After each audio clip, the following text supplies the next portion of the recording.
Okay. A very good evening, guys. Can you all let me know if you all can hear me and see a screen? Yes. Can hear, can see. Right? Good. So I got my old Zoom update back. I installed the previous version, so you can send a message to me personally. I hope the previous update works for a long, long time and they don't force me to update into the new one. Right. So with that being said, today, Lamai, is our third class in our revision program. So if you have been on track, you would have seen the chat should be available. I'm getting a lot of direct messages, so you can send a message to me. Okay, so you can't send a message to everyone. You can send a message just to me. We can get it done. Okay, so a few things before we get started. Now, one thing is on your paper one, revision paper one, on your marked answers. So usually what I told you is within a week, I will give you your marked answers. So last week on Tuesday, you all submitted revision paper number one. And yesterday, I sent you all the answers that were marked. So in terms of the paper itself, now what I want you all to do, Lamai, I can't individually send all the papers to one by one, Lamai, because then I have to send around 200, 300 messages to you all. So because of that, what I do is I add all the papers into one Google Drive link. And then what you can do is you can open your paper, open the link, search for your paper. You can sort it alphabetically, Lamai, and then you know how you have renamed your file. So then you can go and find it and you can download your paper. So you can even search in the file and you can get your paper there. Make sure, Lamai, that you all download your paper and also maybe in your phone or maybe in your laptop, have a separate folder and save all those papers, because the papers that come in that drive will be deleted in a week, Lamai. I will not be keeping it until forever. So temporarily, I have put your papers into a drive. You make sure that you download your papers and you keep it separately in a folder. For a week, it will be there. Not that in the next day, I won't delete it. So make sure that you download it and get that done. Now, don't drop me a text 2 months later asking, where is my revision paper one answers? I'm letting you know again, the answers put in the drive will get deleted. So please download it, save it into a folder or something and keep it on your end. And also go through the comments on that. Now, I have told the people who mark as well when we discussed the marking of your paper. We have kept the marking comparatively strict, but some of you all had really good answers. So there was no way of sometimes cutting some marks, but we have kept the marking a little strict than usual. That is because I want all of you all to improve. I want all of you all to become perfect in your answer writing. So you would have realized in some places there, which you think you should have got full marks, they would have, reduced a mark or two. There could have been instances like that. So don't worry about that, Lama. That was still our first paper. More and more and more and more we do, little by little, you will start improving. Okay, so in terms of marks, I will share a flyer with the highest top scorers. There was one person with 99. There was a person with 98. There were people with 97. So there was an entire list. The top 9 scorers were until 88 marks. I usually put a flyer with top 10 people, but the problem with the top 10 flyer is I will get your, that's the second thing I want to tell you. So there are the top 9 people all the way until around 88. And then the 10th place is the 87th mark. But the problem with the 87th mark is there are around 10 students who have got 87 out of 100. So my problem now is how do I include all of them in the flyer? So in my top 10 flyer, then there'll be around 20 people on the top 10 flyer, because the 10th place, there is so many people out there. So I might sometimes limit it to 9 because you can't put all of it in the flyer. So what I also will be doing is, Lamai, I will create a flyer, but the flyer might take a couple of days. For me to get the flyer done, I need a picture to include, right? A decent enough picture. You can send me any picture. I will anyway be removing the background. So don't worry about the background. It could be a selfie. It could even become a group picture, Lamai, because I will remove the background. So once I remove the background, only your face and probably your top part will be visible. So don't worry about the backgrounds. Don't worry about all of that. As long as your face is there, you can send me that. So I will probably, the admin will contact you and ask for a picture, or maybe I will send a Google form where you can fill it and put that there. One more thing I'm telling you all, only those lamai who give in a picture will be included in the top scorer flyer. Because the reason I do that is there's been for the past batch where I have put pictures of emojis and all of that for people who don't send me a picture, but then I've had so many different allegations made against me from other teachers that I'm faking this, all of this, and I'm putting fake people's pictures and this and that and all of it. So for that reason, from now on, only if you all give me a picture, I will include you in the top scorer flag. You might sometimes be in the top 10. If you don't want to give a picture, then you will not be included. So for the people who are face covering and all of it, if you don't want to give a picture, Lama, you can send in a face covered picture of yourself. You can send, if you don't want to show the front of your face, turn back even and take a picture. Maybe a picture of you looking at the sky, Hari, anything, Lama. Even a picture of you wearing a mask, if you don't want to show your face, that is all right. Some picture has to be there. And so you might be a person who is very religious, face covering and all. That's okay. Send me a face covered picture. Okay, or send me a picture with a mask, send me a picture looking up. That doesn't matter. Some picture has to be there. Otherwise, you will not be included in the top scorers flyer if you are there. Okay, right. So that was the story there. Yes, the marking itself was a little strict. So what I feel, Lamai, is a good mark for this paper. Now, I got a lot of messages as well.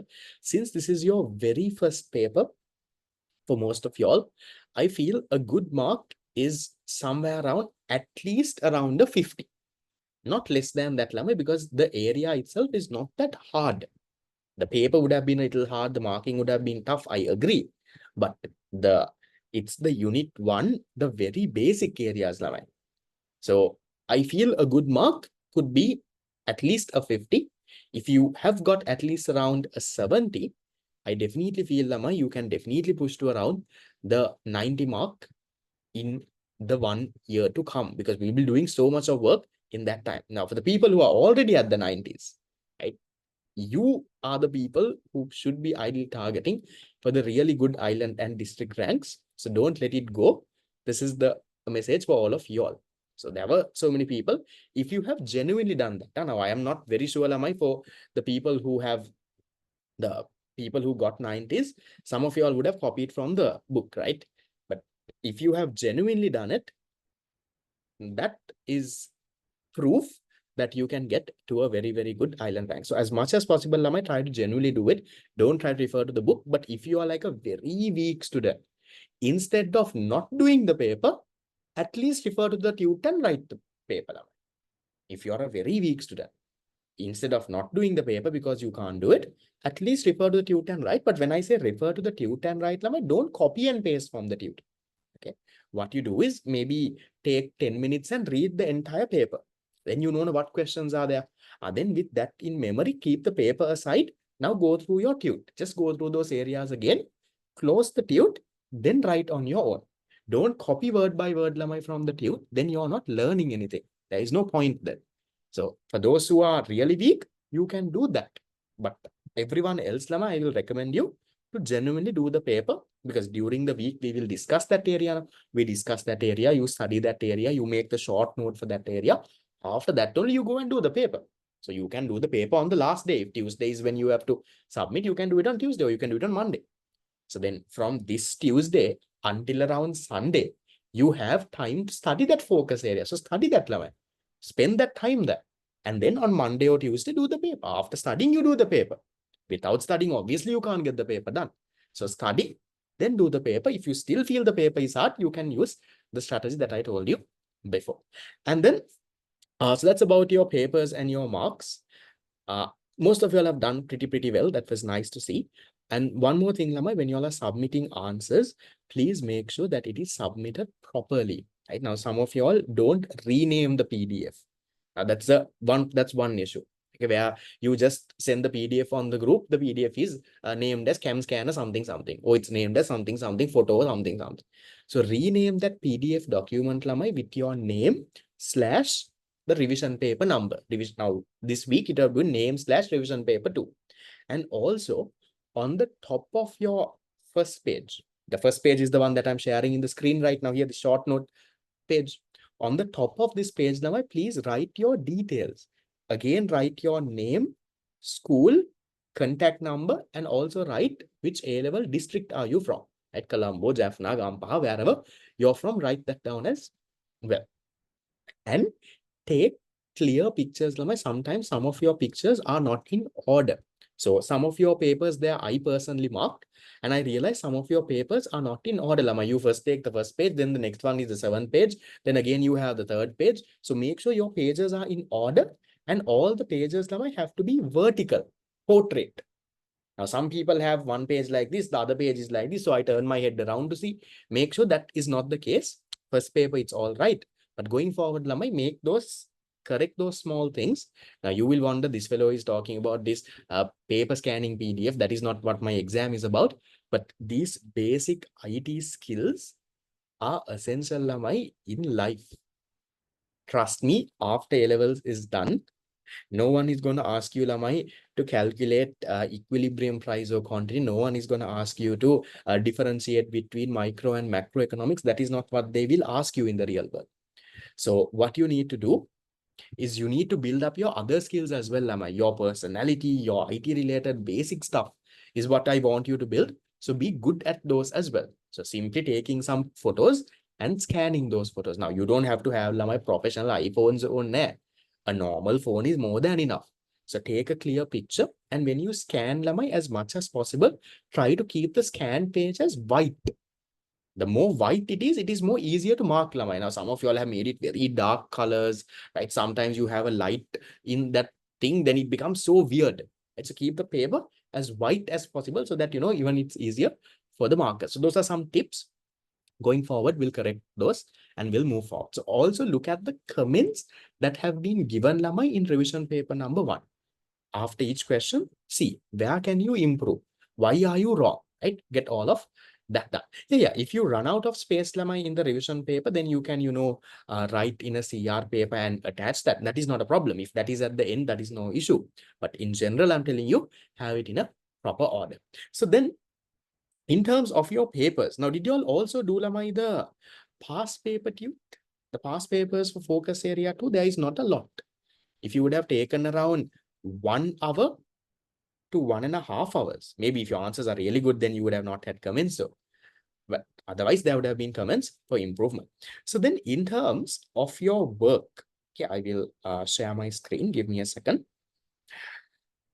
This is revision paper 2. Okay. Can you all check and let me know if you have done these, Lamai? Okay, so now these are the work that you should have finished by now. Okay, so just check by now if you have done these kind of work. Now, last week, you all were supposed to finish off Lamai revision paper number 1. That was last week. Okay. Last week, we discussed that paper as well. Revision paper 1. We discussed this. I marked this also and I gave you. Is that one done? Yes. Can you all quickly give me a yes or a no? Last week's paper. Not. And when the paper marks come, Lamai, go through your paper, right? Look at the comments. Otherwise, there is no point of doing the paper. And also, did you all do the past paper focus area 1 last week? This is last week. Past paper for focus area 1. That is goods, resources, micro, macro. I would have sent you all Lamai this one itself. Yeah, you can mark the physical paper by looking at the marker. That's also possible if you want. Okay, that is also done. Then this week, you were supposed to, Lamai, do 2, but if possible, do the take-home paper as well. So this paper, this week, you should have worked on, Lamai, revision paper number 2. Now, that is the paper that you all submitted by 6 p.m. today. So you all submitted by 6 p.m. today. I will mark it and give. In a week, I will mark and give. And also, did you all do the past paper focus area now? Past paper focus area 2. The actual Lamai focus area 2, there are not a lot of questions, no? Actually, there's very little. You can actually finish it off very, very soon. And I would have sent you all the YouTube video as well. So in case if you get stuck with those Lamai, refer to the YouTube video. Then you can, get that done. And also, yes, MCQs, I know that was very easy. It was actual A-level papers. Did you all also try take home paper 1? Yes, I told you, try to do this as well. Take home paper 1. Take home paper now actually will only take you around 1 hour, right? It's not a big paper. It's just 10 MCQs, 1 essay question. 45 minutes is enough to finish a take-home paper. So don't think of it as a big stressing thing, lamai. What you can do is maybe probably after class, maybe 1 hour early morning, wake up 1 hour early and finish the take-home paper. Take-home paper, lamai, I will not discuss. The answers are there. So after you do the paper, you can compare your answers that you wrote with the answer sheet I have given. Okay, so then you can compare that. If you all have any questions or something, lamai, on that, you can drop me a text on WhatsApp, or even after class, you can come and clarify that. I will not separately discuss, lamai, because then that's too much of work. Okay, so then so far, ideally, right, these are the papers that you should have done. Okay? Around 5 papers you should have done by now, if you have properly done all the work. Then you have the others left. Now today we will discuss focus area number 3. So then you will have, now next week, lamai, you can work on revision paper 3, past paper focus area 3, and also try to do, lamai, take home paper 2. Take home paper 2. So take home paper will ideally take, in terms of timing, lamai, you all think there's a lot of time, no? So in terms of, right, paper 2, take home paper 2, this will take, let's say, 1 hour. This revision paper 3, lamai, that's a 2-hour paper.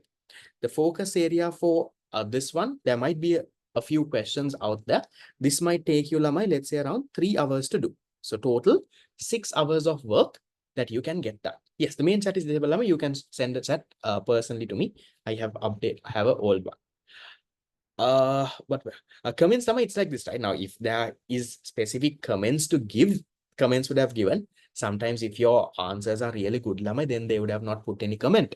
But in general, if you are overall good, there would have not been a lot of comments. But if there are places that you can improve on, there would have been comments here and there. Okay. So this is what you will have to do next week. Is that clear? So next week, revision paper 3, past papers for focus area 3, and also you'll have to do the take home paper 2. So now we'll start with today's part. I'm going to write the district. Do the district that you're going to school in. The one that you will be doing A-levels from. Now, you might be living in Kandy. Let's say you're going to a Colombo school. So then you will be, lamai, for A-levels, you will come under, you're not a private candidate. If you're a school candidate, you will be a representation of Colombo district then, even though you live in Kandy. So write the district that you will be under in A-levels. That's what I want you to do. Okay. Right. So today, guys, then just as last week, we have 2 things to do. Average mark for paper 1, I actually didn't calculate, but it's closer to, if I'm not mistaken, closer to around the 65-ish, that level. Okay. Private candidate, lamai, put the district that you're living. Okay. So now, today we have 2 things to do. Now, 2 things is, one is, lamai, we need to discuss revision paper number 2. That's the paper that you all just submitted today. So we'll take around 1 hour and we'll discuss this. And after that, we'll take a small break. We then move into, lamai, focus area number 3. That's the most important one. That's on, lamai, the economic systems, the market economy, command economy, mixed economy, how do these work, and all of that. And at the end of the class, right, at the end of the 3 hours, I have a quiz for you as well. Like we had a quiz in the first class, we have a quiz today as well. That's right at the end, after I finish revision paper 2 and focus area 3, doing the recapping part. Cool. Okay. So we'll get started. The faster we do, lamai, we can get it done. I think a good mark for the first paper, like I said before, if you at least got a 50, I think it's a decent enough. But we'll keep improving more and more and more. Your answer writing will improve, lamai. Do all the other papers as well and get it done.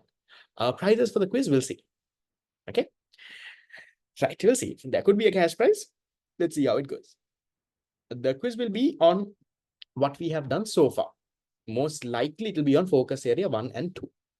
There might be a little bit of 3, but mainly 1 and 2. Okay. So starting with, lamai, question number 1. What is meant by scarcity? How does the existence of scarcity make choices unavoidable? And how does a PPC illustrate scarcity? Then explain your answer with a diagram. Means for you to look at answers, lamai, for your reference, look at the marking scheme. Now you don't have to look at any other people's paper. The marking scheme is the perfect answer that is there. You compare your answers with the marking scheme. Don't have to go and compare your answers with anyone else's. Okay. Right. So, Lamai, when you get a question like this, okay, now listen. They're giving you, Lamai, 6 marks. You don't all of a sudden start writing. Break the question down. Okay. Think of how are they going to give you marks. And then you start explaining. Okay. So here's Lamai, they are saying, what is meant by scarce? There is one part of the question there. So for out of 6 marks for talking about what is meant by scarcity, they might, let's say, give you 1 mark or maybe maximum 2 marks. Most likely maybe 1 mark. We don't know. We haven't seen the marking scheme when doing the paper. Then they are saying, why does the existence of scarcity make choices unavoidable? So how does scarcity connect with choice and all? So there is a story there that you can explain. So maybe for this part of the question, they might either give you 2 marks or 3 marks. You don't know. And then how does the production possibility frontier illustrate scarcity? How do you show scarcity on a PPC? So they are also ideally around 2 marks, maybe 1 or 2 marks they might give. So when you read now, listen now, take this into your head seriously. When you read the question, Lama, what you do is you break the question down. Then think, how many marks do you think they might give? Now, this has to happen fast. You can't take 5 minutes to think this. And then what you do is, Lama, after you broke this down, now you know. You have to first explain what is scarcity. You then have to talk about how does scarcity lead to choice. Then you have to show how does a PPC show scarcity. There are 3 parts of this question. Then how much do you write? So that is where, Lama, this marks breakdown is important. Always write for the higher mark. Think that they are going to give you 2 marks for explaining scarcity. Think that they are going to give you 3 marks for talking about how does scarcity connect with choice. Think that they are going to give you 2 marks this. So always write for the higher point. Now, not that it will be 2, 3, and 2. Then it's 7 marks. No, one of this will be on the lower end. Which one we don't know, because when you see your paper, you haven't seen the marking scheme. Always write a bit extra. So what is meant by scarcity? Write an answer that is good enough to give you 2 marks. How does scarcity connect with choice? Write an answer that is good enough to give you 3 marks. How do you show that for a PPC? Write an answer that is good enough to give you 2 marks. So that is how you write complete answers, Lavan. Now, some of you all, what you all do is, you don't break the question. You just randomly keep writing whatever that you know. You just write about scarcity. You have not even answered the question that is there. You're just writing random stuff. Please don't do that. Always break the question that is there. Okay. So we'll start with this. Okay. So what is meant by scarcity? So actually, in the marking scheme, I'm only giving you 1 mark for that. So here, scarcity is the limitedness of resources when compared to unlimited ones. Now, what if they are giving you 2 marks for that? Then you can expand a little. What can you say? You can say scarcity is the central problem of economics. It is common to every economic system, because every economic system would have unlimited wants and limited resources. And you can talk about that. It's a relative concept. It doesn't mean that you don't have resources. It's that your resources are limited compared to your unlimited wants. So maybe it's like a 2 mark, and you could have just put some additional points and expand it. Okay, exactly. Cannot be solved. But here 1 mark now. So I will stop with the definition. And now going into the next one. How does scarcity make choices unavoidable? Now here am I giving an example is not compulsory, but it makes it easier for me to explain this with an example. Look at this. So here I'm saying these limited resources have alternative uses. So I said, no, there are limited resources. These limited resources might have alternative uses. And then I'm saying, for example, a scarce plot of land will have alternative uses like building a factory, building a playground, or even using it as a land for agriculture. But can we do all of this, Ben? However, all these alternatives cannot be performed since we only have 1 plot of land. We only have 1 scarce plot of land. You can't have agriculture, have a playground, build a building, all of it. You can't do everything. So therefore, what happens, Lamai? You have to make a choice. So that is why choices are unavoidable. Now, you don't have to always give an example and explain, but I feel it's more easier to explain if you can give an example here. But even if you have explained it in a different way that makes sense, I will give you marks now. So 3 marks for explaining that story now. Yeah. Wants are unlimited, correct. So wants unlimited, that I will give in the definition. And then now there is another part of the question asking, how do you show this on a PPC? So for how do you show scarcity on a PPC line? Scarcity is a point outside the PPC. Under 1 mark for drawing the PPC, 1 mark for Lamai explaining the PPC. That is how you get this 2 marks. Always remember, when you're drawing something, Lamai, don't just draw. And here, see, they're saying a point of the production possibility curve, a point out of the production possibility curve shows scarcity, indicating that resources are insufficient to satisfy that production. Can I repeat the question in the answer and then the answer the question? It depends on how you write, though, right? What is meant by choices are unavoidable, can I mean, you have to make a choice. You can't avoid making a choice because your resources are limited. You have to end up making a choice. You connected the outside point to the y and x axis. I'm not very sure what you've drawn, but we'll see, depending on what you're in. Do you have to talk about opportunity cost here, am I? Not needed, because they're stopping at choice now. So you don't have to go into more detail, talk about opportunity cost and all. It's not needed. You can stop at this level. So that's how the question will be broken down. Yeah, unattainable. Scarcity is a point that is unattainable. No, if they haven't mentioned to draw, if the markings, you can draw, but if the marking scheme is not allocating marks, then you will not get marks. It's just be like a value addition for your question. Done. Then we'll go into my question number 2. Now, question number 2 is what? Hey, yeah, good by good X, that's okay, Rama. If you have properly drawn it, I will not be that strict on that. Okay. Yeah, you have to talk about alternative uses, Lama. That's why you have to make a choice. Because if there are no alternative uses, then you don't have to make a choice. No? Explain definition of scarcity and choice. It depends. So it depends on how you have written anything. I can't look at your thing and give. But if you have just define the two, then it's not complete. So it's an unattainable point and can't be fulfilled. Fine, that's okay. Okay. Then question number 2. The fundamental problem faced by all countries is, so that's easy in Lamai, but fundamental problem is scarcity. So look at the answer that is explaining scarcity. So which one is your answer there? Answer number 4, no? Unlimited wants constrained by limited resources. So available option is wrong. Yeah, that's fine, that's fine, that's fine. You can use alternative words, Lama, that's all. Okay, so answer number 4, that's easy one. So you get 2 marks for that. So MCQs, I don't have to teach you, no. Okay. Then we go into number 3. Number 3 says, Lamai, scarcity can be solved if all economies use their resources efficiently and to the fullest extent possible with no wastage. So if you use all your resources carefully, parisame, without wasting, without any inefficiency, they are saying you can solve scarcity. Do you agree? Explain. So when the question says, Lamai, do you agree? Start your answer by saying whether you agree or not. Okay, start your answer with that. So here I say, no, I do not agree with this statement. You can say, I do not agree with this statement. Now we'll go Lamai. Now this answer PDF, I will share, right? I will send it on the group, don't worry. So how are you going to answer this now? You can say, can people say, yeah, fine, right? If you can say, Lamai, you start with defining what is scarcity. So we say scarcity is the limitedness of your resources compared to your unlimited wants. And you define it and start. So 1 mark there, 1 mark there. Now you go and address the question, Lamai. So you need to say, yes, using your resources efficiently is good.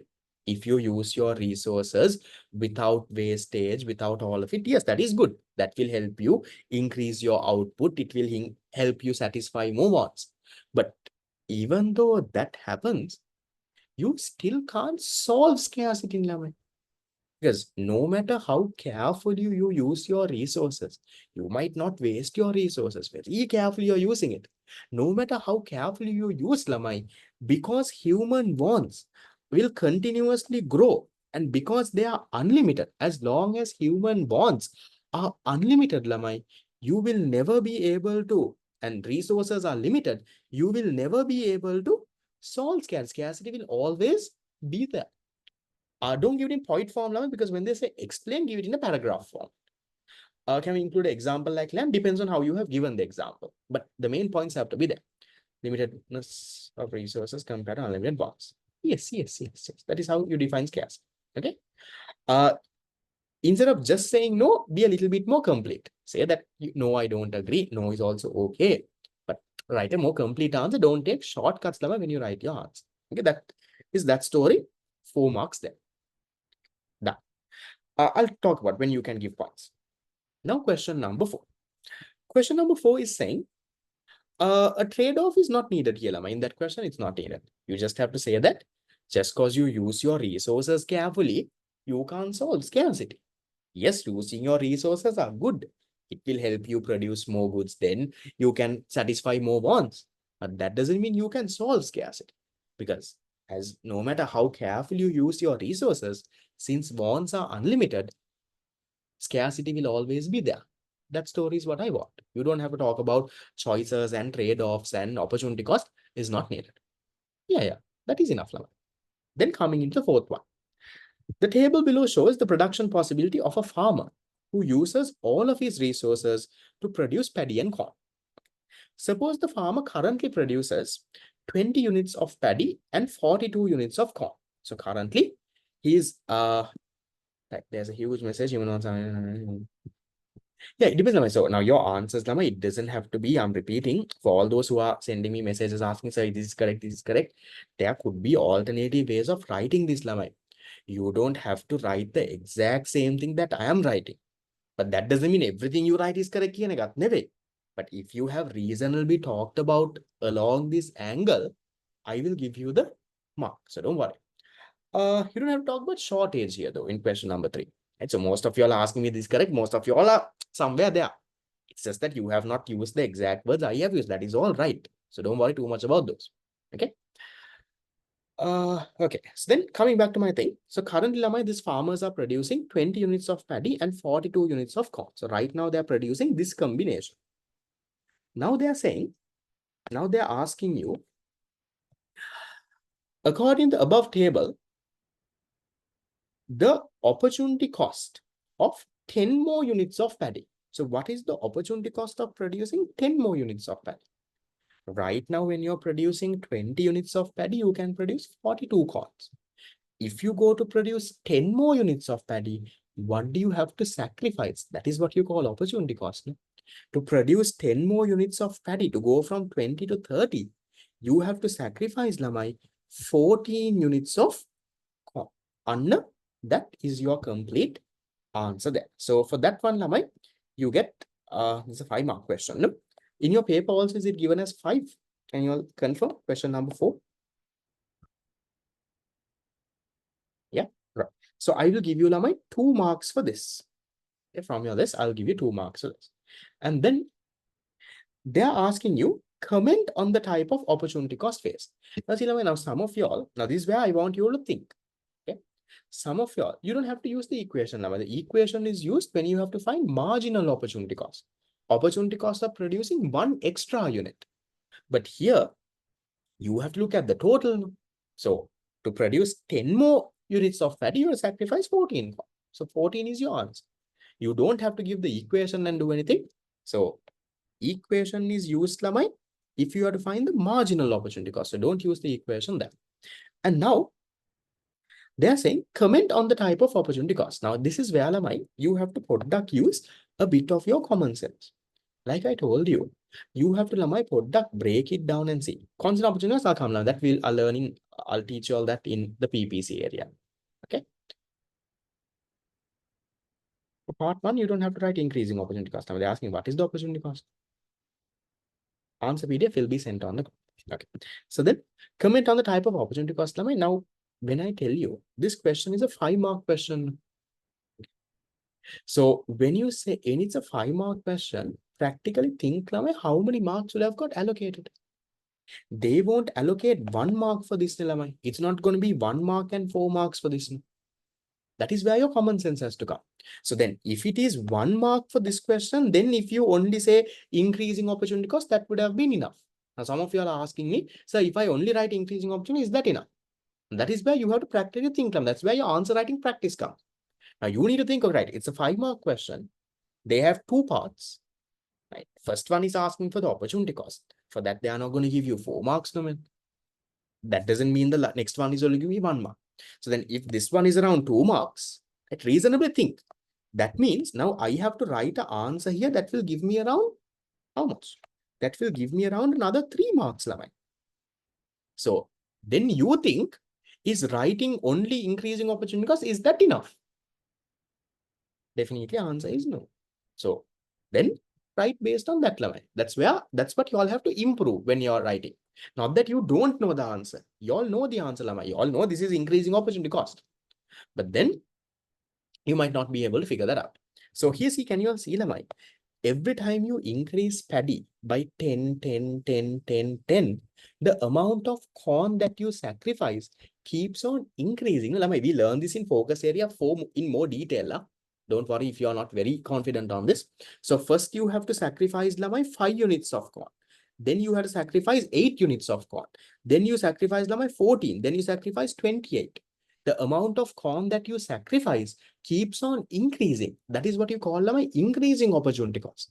When you increase the production of one good by equal amount, the amount of the other good you sacrifice keeps on increasing. First you sacrifice 5, then you sacrifice 8, then 14, then 28. So that's what I call increasing opportunity cost. So here I'm saying, as the amount of paddy produced by the farmer increases, it is observed that the amount of corn given up gradually increases. So you have to say that the amount of corn that he gives up gradually increases. That is why you're saying this is increasing opportunity cost. So for explaining that, I'll give you 1.5 marks.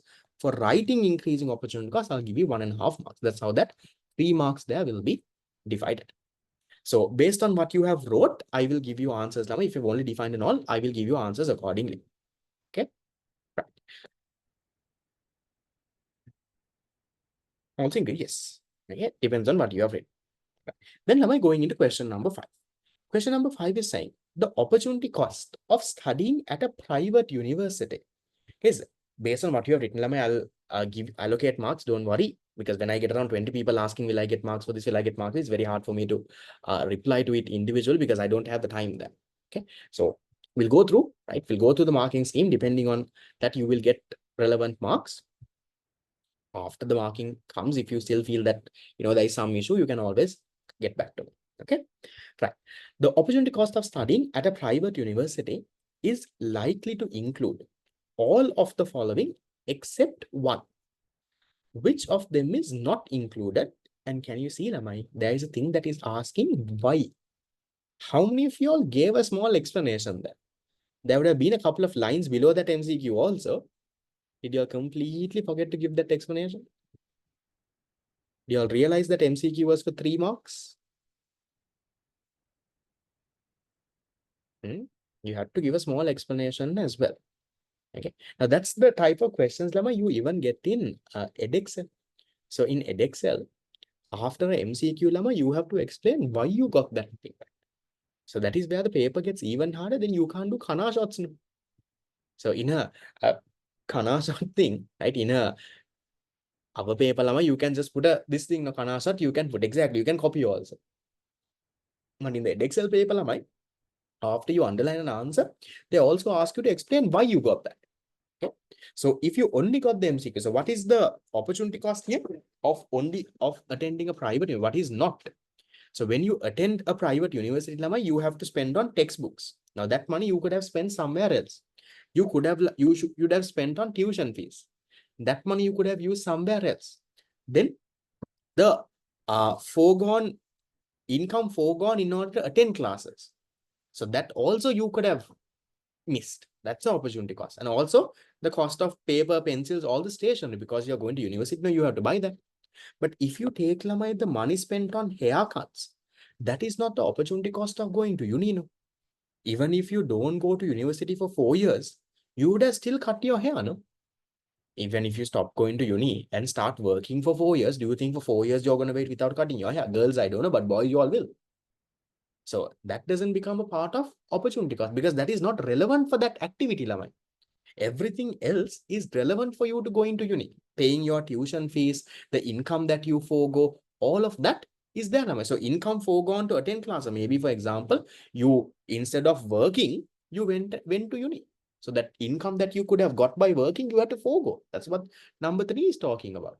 That is also an opportunity cost. So 1, 2, 4, 1, 2, 3, and 5 are opportunity cost. Which one is not is number 4. So you have to underline the answer. It's an MCQ. Right? So 2 marks for giving the correct answer, and then 1 mark for am I talking this. Expenditure like pens and pencils could be small, right? Just because it's small, that doesn't have to be opportunity cost. The expenditure on pens and pencils, you're buying it because you're going to university.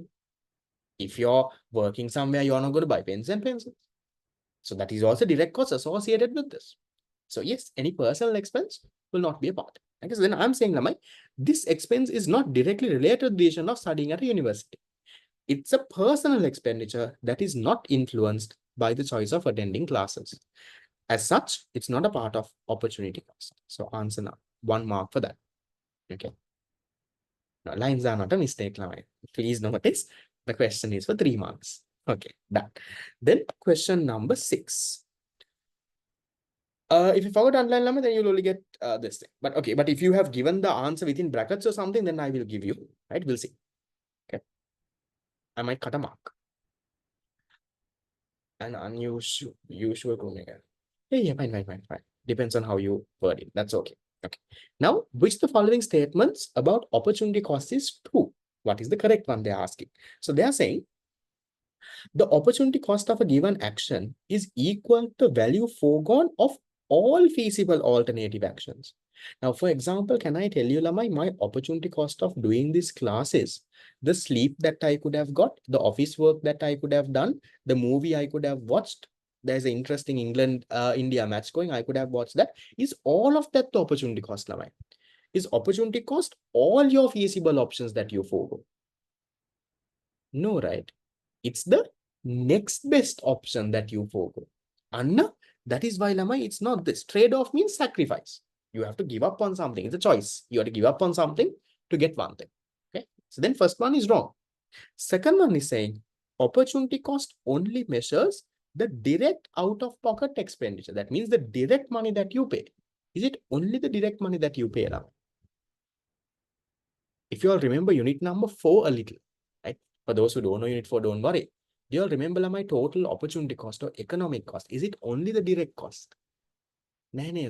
It's direct cost and indirect cost. So not this.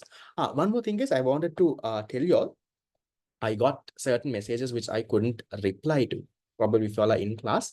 So now this is June. In July, in my theory class, I will be commencing unit number 5. In July, I'll start unit number 5 in theory. So this is the July, yeah? This is June. In theory, I will do unit 5. And unit 5 is not connected to 1, 2, 3, 4.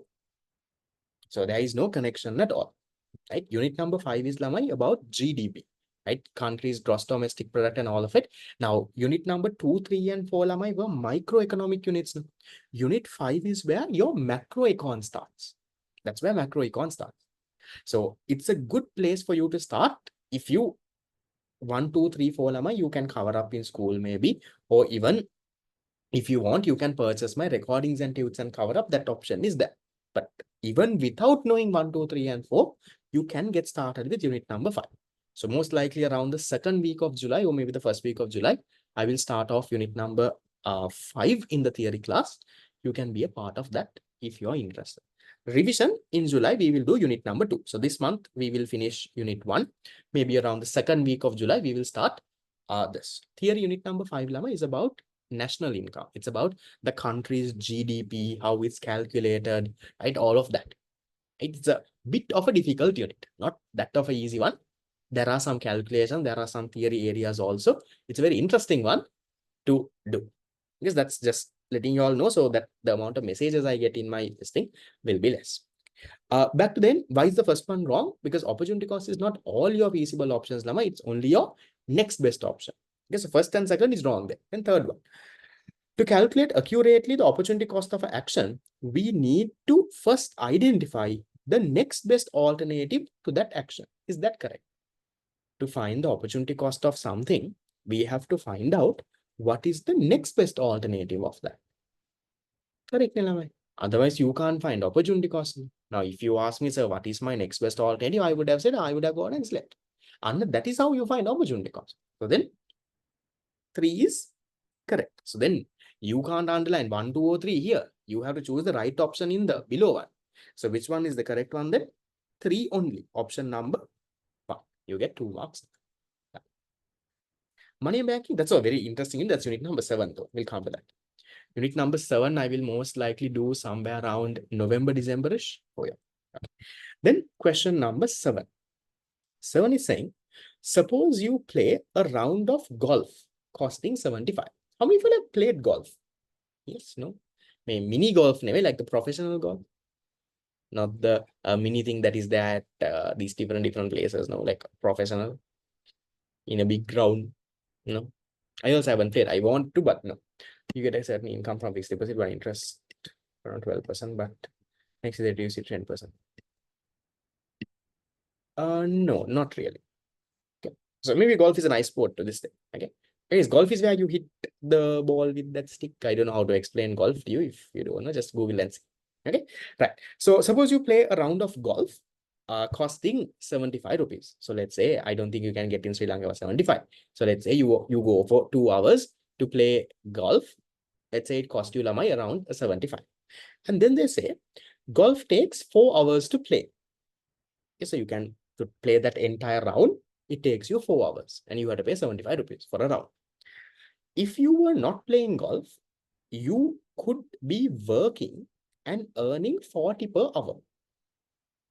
What is the opportunity cost? That's an interesting calculation, Laman. Think. Now, because you went and played golf for 4 hours, one is Lamai, this 40 rupees that you could have earned, like maybe doing something, you have missed. But it's not just 40, it's 40 per hour. So there is a foregone income, right? There is a foregone income of how much? A foregone income of Lamai 40 into 4. That is 160 rupees that you had to sacrifice because you played golf. Under that 160 rupees, you lost. But is that it? It's not that. There is more. Also, Lamai, to play golf, you had to pay 75 rupees. Now, that money you could have used for something else. Yeah. Now, okay, I'll give you a simple story. Like someone asked me, what is your opportunity cost of doing this class, revision class for 1 month? One I will tell is, instead of this revision class, I could have gone and done some other job. I could have earned some money. That is opportunity cost. But also for this revision class, Lama, I have invested so much of money, no? To print all your tutes, I would have spent money. To mark all those papers in a week and give, I would have spent a lot of money. So that money also I could have used for something else. I could have maybe put that in a bank and earn some interest. I could have, bought something else with that money. So that money also has an opportunity cost, Lama. It's not just the foregone income. So in this case, it's not just that 40 into 4. Yes, that income you're sacrificing, but also this 75 rupees that you're using to play golf, you could have used that also for something else. There's opportunity cost for that as well. So this is the direct cost of that activity. You will understand this a little bit more when you do unit number 4. That's a direct cost. Directly you're paying 75 that could have been used for something else.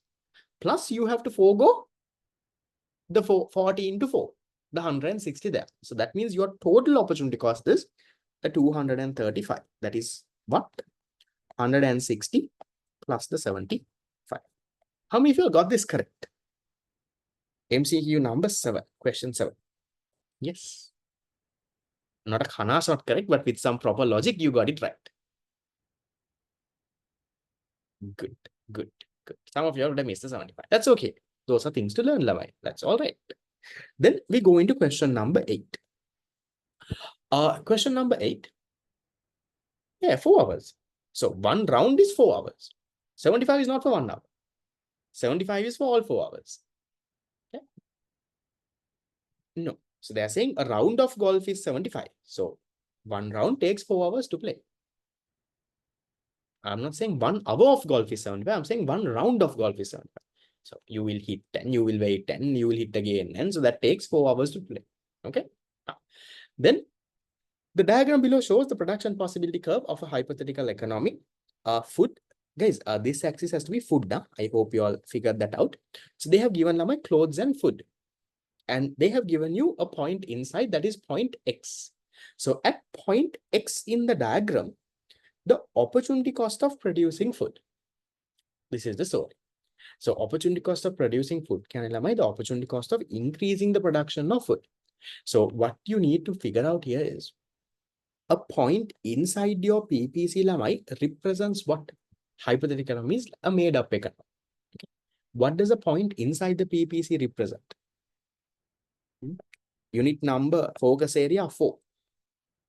Point inside the PPC represents unemployment, right? Your resources are not fully utilized. Unemployed. So when you have unemployed resources, right? When you have unemployed resources, and now let's say you increase the production of, let's say, food, right? Opportunity cost of producing food. You increase more food. Is there an opportunity cost to increase the production of food? Do you have to sacrifice clothes? No. So that's why I'm saying your opportunity cost here is 0. Remember, when there are unemployed resources, when you're at a point inside the PPC and you produce more of a good, you don't have to sacrifice the other because you have unemployed resources. Remember, situations where opportunity cost can be 0 when resources are previously unemployed. So that's answer number 5. Question, does that not mean the value foregone of the alternative actions when we add them? Yeah, so it's 160 plus the 65. So your direct and your indirect cost, both of it together is this. If there are unemployed resources, yes, usually opportunity cost will be 0. Okay. Done. The proceed to pay the class fees, I'll send the details.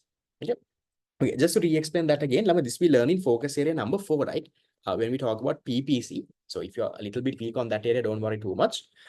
So focus area number 4 in the PPC, we talk about a point inside the PPC. Okay, a point inside the PPC is represents unemployed resource. That means you're not fully using your resources.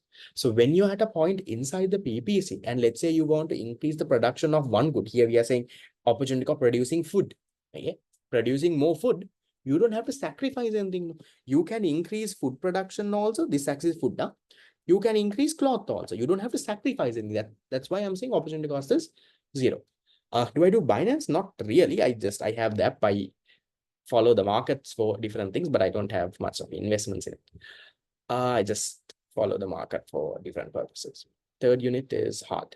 Third unit is actually not hard. If you properly understood the theory parts of it, I think it should be okay. If you're very weak on it, you can get my theory class recordings and tunes and cover it up. It goes from the basics to the most advanced. Okay. Right.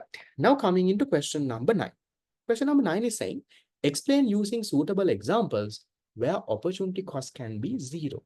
Now, I'm not going into very detail of one by one. Lamai, you all know this. Now, we discussed last class. Directly from your theory, you don't have to write this big answers also. I have given a product direct answer, right? More advanced answer. You don't have to go into this detail, but you have to somewhat explain. You can read these answers Lamai, for your knowledge. So, when will opportunity cost be 0? One is when there are Lamai non-economic resources or unlimited resources. That is, yeah, you can use the same example I give in my theory class. So for example, things like sunlight. When you have something like sunlight is available in unlimited terms. No, sunlight. So when you have unlimited amounts of a resource, you don't have to make a choice, no, because you can do everything that you need.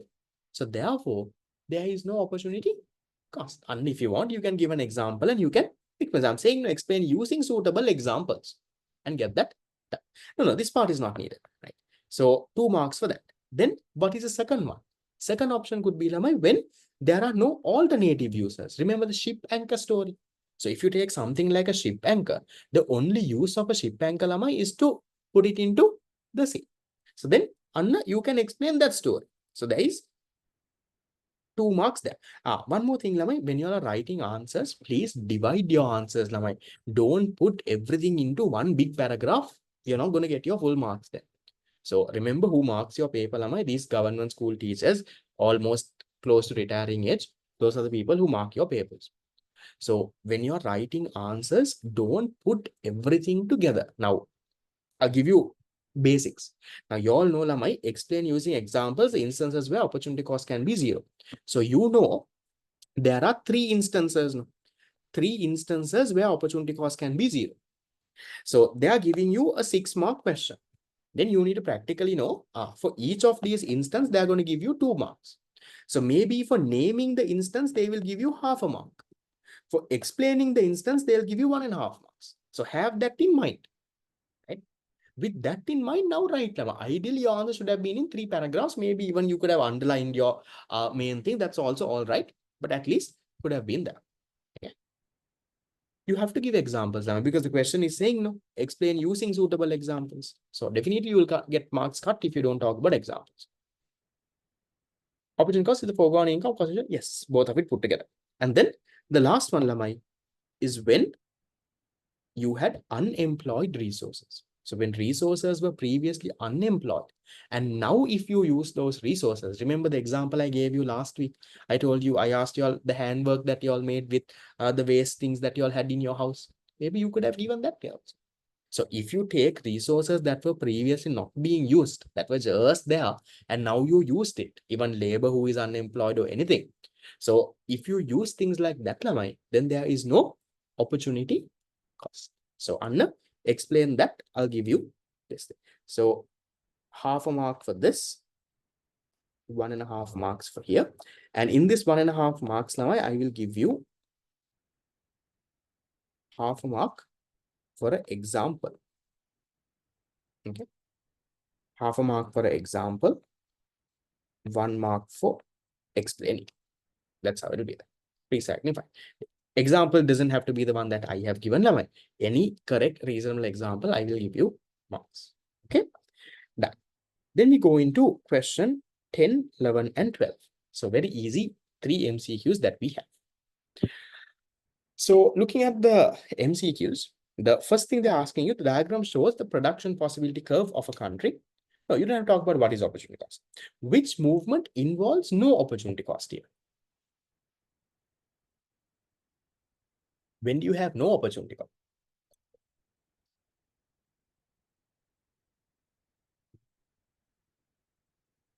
If the alternative provides the same benefit, no, that is wrong. You say no alternative uses. Okay. So opportunity cost, no opportunity cost means opportunity cost 0, correct. So when do you have no opportunity cost? When you move from a point inside the PPC to a point out, right? Because a point inside the PPC represents what? Represents unemployment. I told you all that before. So from this time, if you're moving to any of these points, there won't be a opportunity cost. So anything, U to anything, U to Z, U to V, U to W, U to X. See, there's an answer like that. Which one is your answer then? Number 5, right? U to V. All the others, Lamai, are points on the PPC. So when it's on the PPC, when you move, there is an opportunity cost involved. We'll learn that more in detail when we go into focus area number 4. That is next week. Okay, done. Then question number 11, easy one. Due to scarcity of resources, what should you do? To summarize that again, Lamai, same thing that I taught you all in question number 8. So when you're at a point inside the PPC, that means you have unemployed resources. So from a point inside the PPC, when you go towards the PPC, Lamai, you don't have to sacrifice anything. For example, now at point U, let's say you're producing 10 units of capital goods, 10 units of consumer goods. Now, if you go from U to V, let's say you are producing more capital also, you are producing more consumer also. So are you sacrificing anything? No. That's why we say there is no opportunity cost. Why is second one wrong? Second one is V to W. V to W, there is opportunity cost. When you go from V to W, right, from V to W, right, let's say V, you are producing 20 and 20. So when you go to W, you have to give up capital goods. So that's definitely an opportunity. There is an opportunity cost. Okay, right. Then, okay, question number 11. Due to scarcity, what should you do? So due to scarcity, what you have to do, Lamai? You need to make choices, right? Because of scarcity, you can't do everything that you want. No. Your resources are scarce compared to your unlimited wants. Your resources are scarce. So you have to make a choice. So that's why it's answer number 4. Every society must choose among competing users. Why not answer number 2 here? It's not the government. Like government has to decide. That is in a command economy. In a market economy, government doesn't come and decide. So government has to decide how to allocate resources. That is in a command economy. That could have been correct because of scarcity. In a command economy, yes, government has to come and decide, but that is not the case for a market economy. So then that answer doesn't go there. Resource availability exceeds the possible user. That is the other way around. So here they are saying you have more resources than the available users. No, it's the other way around. You might have one plot of land, but the available users are more. You can build a playground, you can have a factory, you can do this.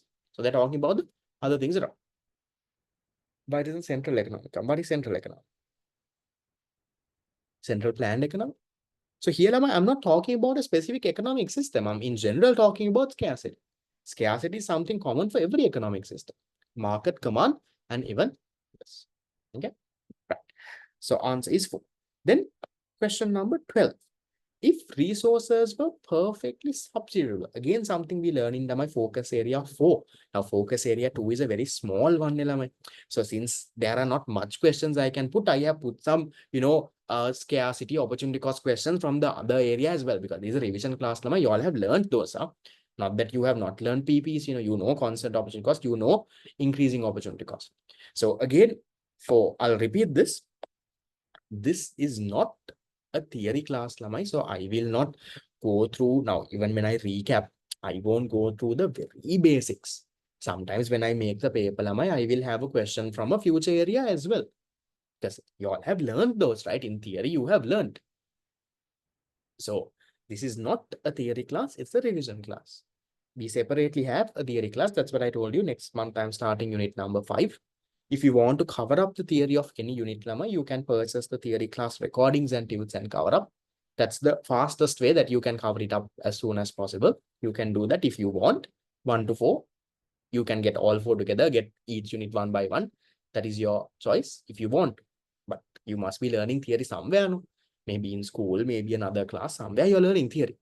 So I am not going into very details on theory here. Right? So don't get me wrong, because otherwise there is no point of a revision class. Now in the revision class also, if all what I'm doing is theory, then there is no point. So the only thing that I will focus on here is quickly recapping the theory, focusing more on the paper side of it.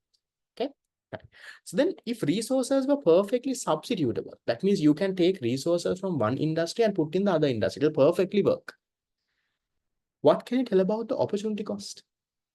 Can someone tell me, Lavin? If resources were perfectly substitutable, you can take resources from here, put it there. They will perfectly work. Is it constant opportunity cost or increasing opportunity cost in a situation like that? It's a situation of a constant opportunity cost situation, no? So perfectly substitutable means your resource the exact same. So it's a constant opportunity cost situation. So when your PPC, when your opportunity cost is constant, Lamai, how does your PPC look like? Your PPC would be a concave or a straight line.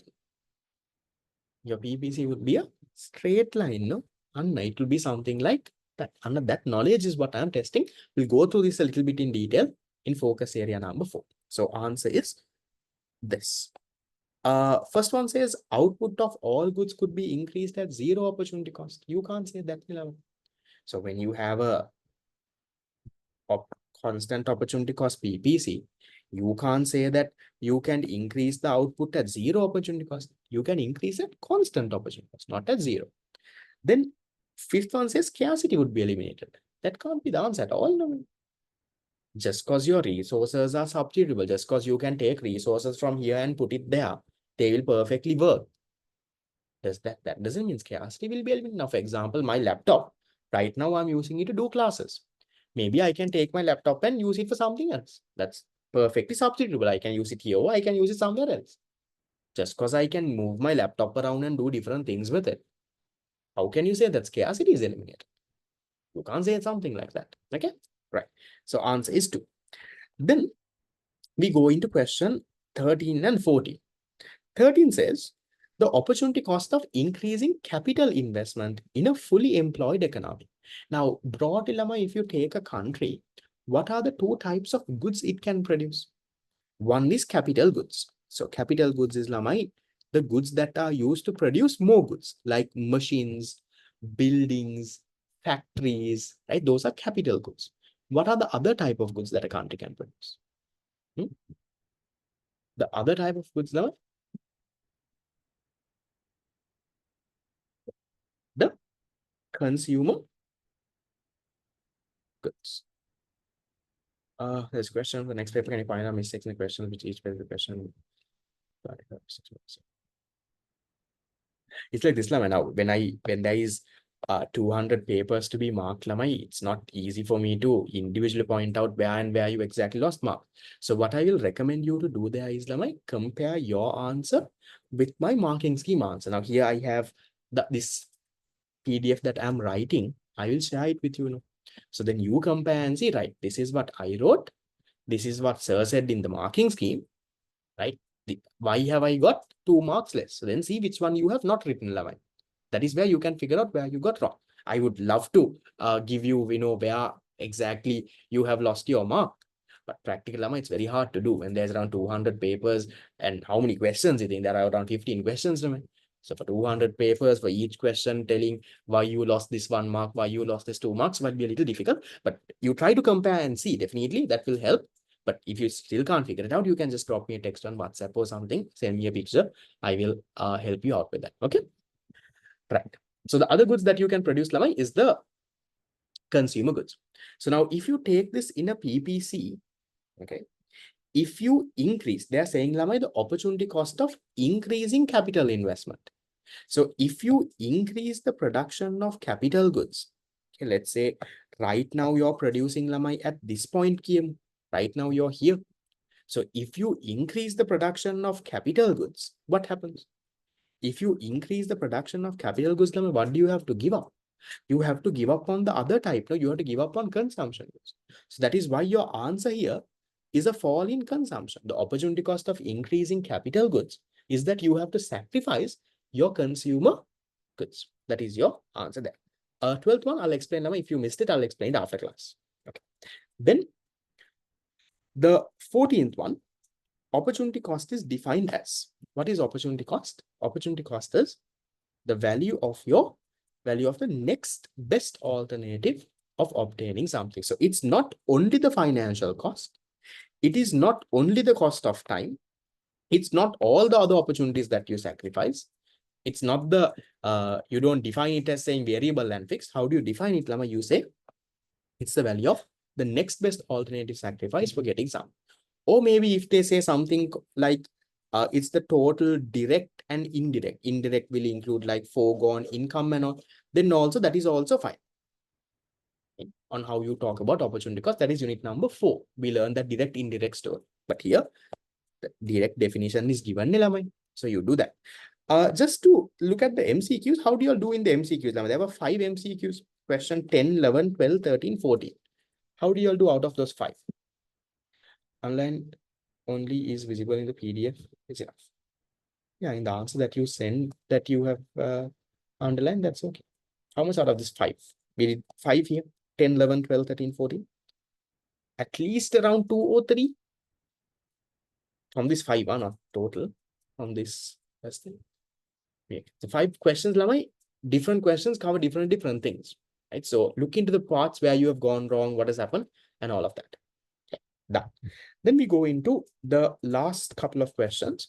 The 15th one is very easy, Lamai. Now see, this is where you have to learn to break down. The question is saying, briefly explain the 3 basic economic problems that every economy must answer. 3 basic problems, 6 marks.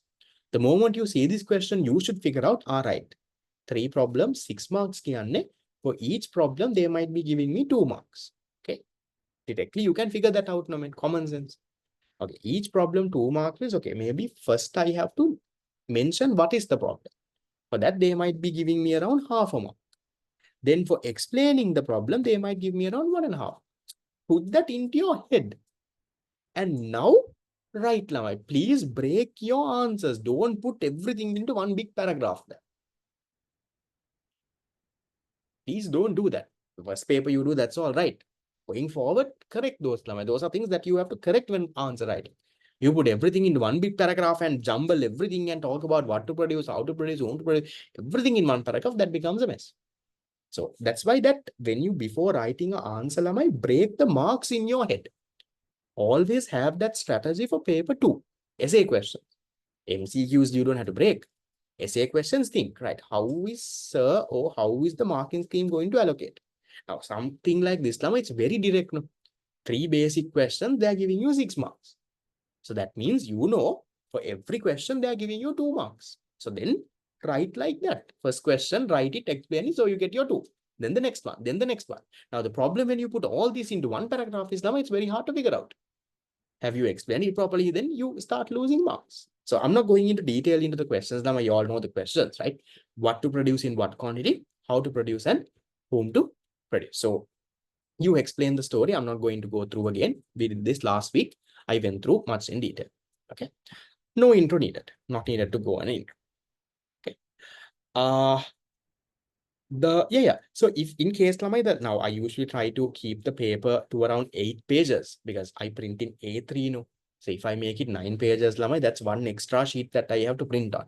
So usually I try to keep it on 8 pages.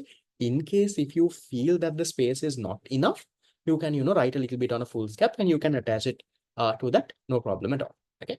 So a 6-minute question, I always say, Lamai, in terms of timing, for 1 minute, 1 mark, you can allocate 1.5 minutes.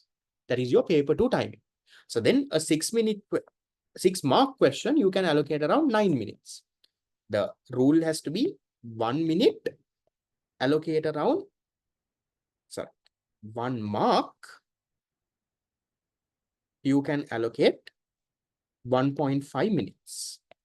So that's the ideal thing I would keep. MCQs, 1 MCQ, 2 minutes. That's the ideal space. Maybe a little bit more is okay. Here also a little bit more is okay, but that has to be the thing there. Okay. That's also one more thing, right? The fact that I have also given limited spacing is, Lama, because some of you all write too much. Right? They ask you a 2-mark question asking this thing, you write a 1 entire page. Now that spacing also, Lama, not that I have given less space. It's just that if you have big handwriting and your spacing is too much, then you might run out of space. But actually, you can write that answer in that given space, Lama, when keeping space also. That I have reduced purposely, I have reduced space anyway. Now, even if you take this paper, I could have increased space by, let's say in the last page, there is a picture. I would have removed that picture and increased the space. I made it 8 pages, but I didn't because I felt that is enough in space. So just see, 2 lines not enough is okay. But if you realize that the space given is not at all enough, then Lamai, then you're either writing way too much or there is something wrong. With your handwriting, you might be writing paddy bowler size letters. Just be aware of that. Okay. Then the last one, opportunity cost of a particular activity is what? See, I told you here, Lamai, direct and indirect. That is what I'm asking over here. So opportunity cost is, Lamai, will include both monetary cost. Monetary cost means your direct cost and also the foregone income. Foregone income is a part of, Lamai, indirect cost. So it is not only indirect cost, so not only 4, not only 3. You can't say opportunity cost is only this. Now, okay, good example is, Lamai, think of my golf example. So in my golf example, how did I find opportunity cost? In my golf example, directly to pay golf, I had to pay 75 rupees. See, that is the direct monetary cost, 75, direct monetary cost. And because I played golf, I couldn't go and work. No, if I worked for 1 hour, I could have earned 40, remember? So then foregone income, I had a 160. Both of this put together only, I told you the opportunity cost of playing golf was 235. See, that goes in line with this MCQ. So opportunity cost is not just the direct cost. It's not just the foregone income. It's the combination of both of it put together. So that's question number 6. The answer number 2. Why is 5 wrong? Measures the direct benefits. It's not only the direct benefit. It's not the, sorry, it's not the direct benefit of the activity. Opportunity cost is what you sacrifice. Now, answer number 5 is saying opportunity cost of playing golf is what's the benefit you get from golf. It's not the benefit you get from golf. No, it's the benefit you get from whatever you sacrifice. That is your opportunity cost. That's why it's not number 5. Foregone income is indirect cost. Yes, correct. Okay. Now, so while I discuss now, I think you all would have, roughly marked it. How much do you think you would have got? I'll probably mark it and give in a week, roughly, based on how you would have just put a ticks here and there and noted. Then based now MCQs, now you can directly get know how many marks you got. The others, roughly, you can roughly mark the paper while you do with me. And you can see how much you get. And then when you get your actual paper, see. Now, if that is totally different, then there should be a problem. Let's say roughly when you mark, let's say you got 90, the actual mark paper gave only 40, then there is some problem there. Right? So just keep that in mind. Now, you said roughly mark 90, you got around 85, yeah, then that should be correct line. So just see, just have that in mind. Okay, so that's the story there in terms of this paper. Done. Yeah. Yes, I can't go very slow, Lama, because the 3-hour class, I have to divide the first 1.5 hours for this, the first 1.5 hours for the other one. Now, I can take my time, go into very detail, but then the only thing I will do for this 3 hours is only this paper. Then we can't finish the syllabus by February. So the paper part is now done, first half of the class. We can take a break and then we can go into my focus area number 3. That is economic systems. So any MCQs you missed at the end of the class, like I said, I will explain. So focus area number 3 is on economic systems, the market economy, command, mixed, how they answer the basic problems, right? How you classify them, all of that is what we will discuss after break. So after that, we will have a quiz. So what we'll do is we'll take an 8-minute break. It's 8:22 now. The paper, I make it a bit hard anyway. So we can take a break, Lamai, until 8:30. So you have around 8 minutes. Take a break for 8 minutes, walk around, come back. I will then go through focus area number 3. Take a break.